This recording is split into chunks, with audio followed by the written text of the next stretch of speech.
Part 1. The Birth of Pakistan, 1947-1958. Imagine this: a midnight train packed with dreams and drenched in blood. A leader, frail in health, but stronger than mountains. A country born with no money, no army, no capital, and yet it survived. But how? And what hidden deals were made? That shaped Pakistan's very first decade. The answers are not what you think. It was midnight, August 14th, 1947. The clock struck 12 and two new nations were born, India and Pakistan. But while India inherited institutions, capitals, and resources, Pakistan inherited chaos. And yet, the people believed. This is the story of Pakistan's first decade. A decade of survival, of sacrifices, of conspiracies, and of dreams still unfinished. The Partition tragedy.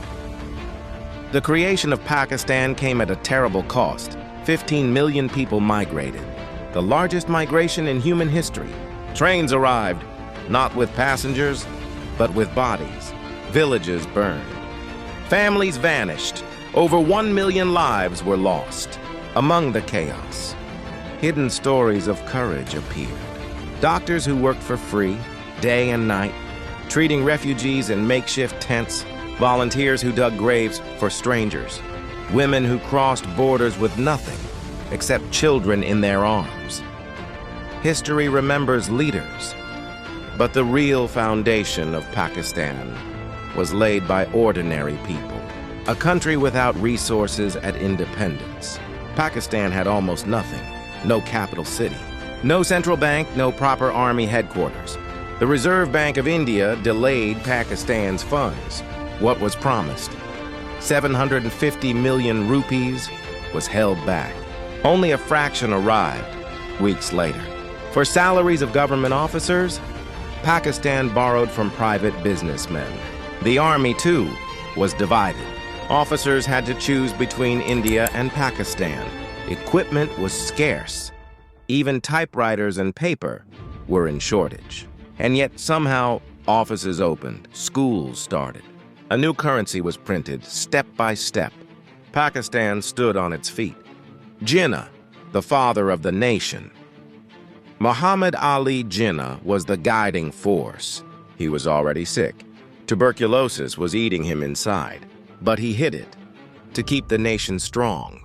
He worked long hours, traveled in the summer heat. Even when his body begged for rest, he gave his famous speech to the Constituent Assembly, promising freedom of religion, promising equal rights, a vision many forgot. Soon after, Jinnah died on September 11th, 1948. His ambulance broke down on the way to hospital. He lay for hours waiting for help. The father of the nation died helpless, a cruel symbol of Pakistan's fragile beginnings.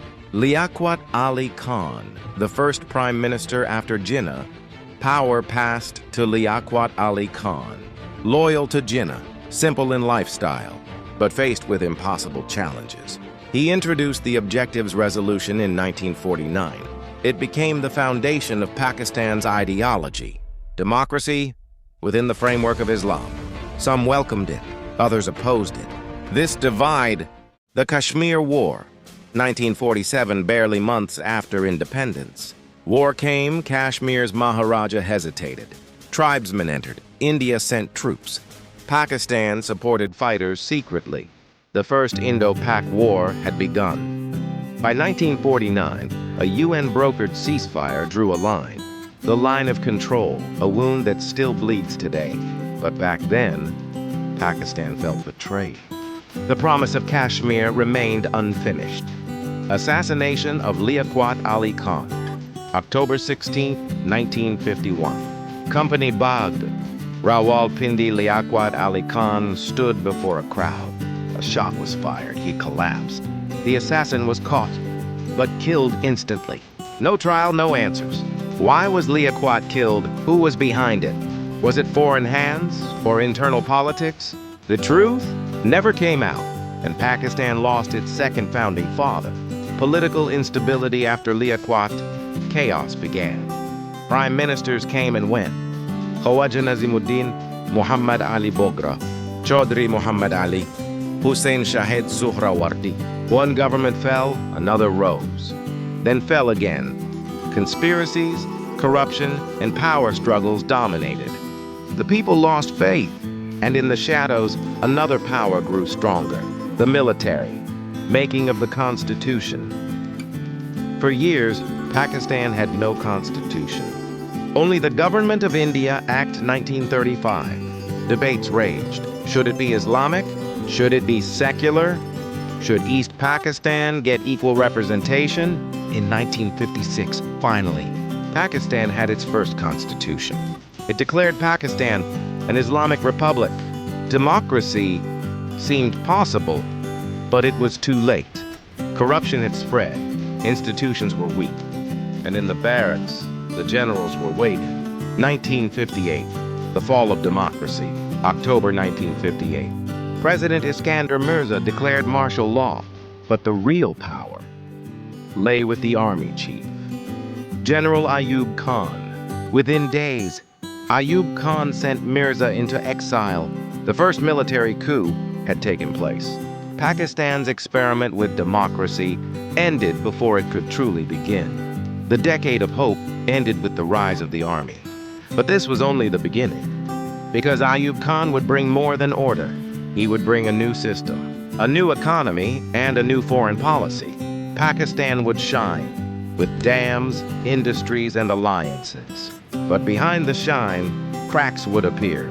East Pakistan would rise in anger, and whispers of war with India would return. In Part 2, we uncover the rise and fall of Ayub Khan. If you like this video, please give it a thumbs up. And don't forget to hit the subscribe button. Thanks for watching.